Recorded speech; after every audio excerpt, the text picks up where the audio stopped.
দীর্ঘদিনের উত্তেজনা ও প্রায় 2 মাস ধরে চলা যুদ্ধের পর যুক্তরাষ্ট্র এবং ইরানের মধ্যে আলোচনা শুরু হলেও বেশ কিছু মৌলিক শর্তে দুই পক্ষ বড় ধরনের মতপার্থক্য রয়ে গেছে।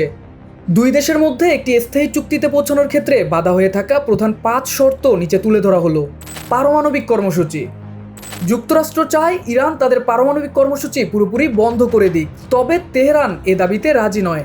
তার ভাষ্য, পারমাণবিক কর্মসূচি বন্ধে যে কোনো ধরনের বিধিনিষেধ শুধু নির্দিষ্ট কয়েক দেশের জন্য হতে পারে, স্থায়ীভাবে নয়। ইউরেনিয়াম মজুত। ইরানের কাছে বর্তমানে 400 কেজি উচ্চমাত্রায় সমৃদ্ধ ইউরেনিয়ামের মজুত রয়েছে। মার্কিন প্রেসিডেন্ট ডোনাল্ড ট্রাম্প চান এই ইউরেনিয়ামের পুরোটা যুক্তরাষ্ট্রের হেফাজতে থাকবে, তবে তেহরান এই প্রস্তাব সরাসরি প্রত্যাখ্যান করেছে। হরমুজ ও বন্দর অবরোধ।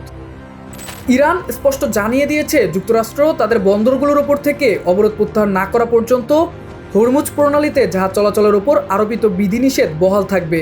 অন্যদিকে ট্রাম্পের অবস্থান হলো চূড়ান্ত কোনো চুক্তিতে পৌঁছানোর আগে ইরানি বন্দরগুলোর ওপর থেকে অবরোধ তুলে নেওয়া হবে না। আটকা পড়া অর্থ। একটি দীর্ঘস্থায়ী চুক্তির অংশ হিসাবে ইরান তাদের ওপর থেকে নিষেধাজ্ঞা প্রত্যাহার ও বিদেশে আটকা পড়ে থাকা প্রায় 2000 কোটি অর্থাৎ $20 বিলিয়ন অর্থ ফেরত দেওয়ার দাবি জানিয়েছে। যুদ্ধের ক্ষতিপূরণ।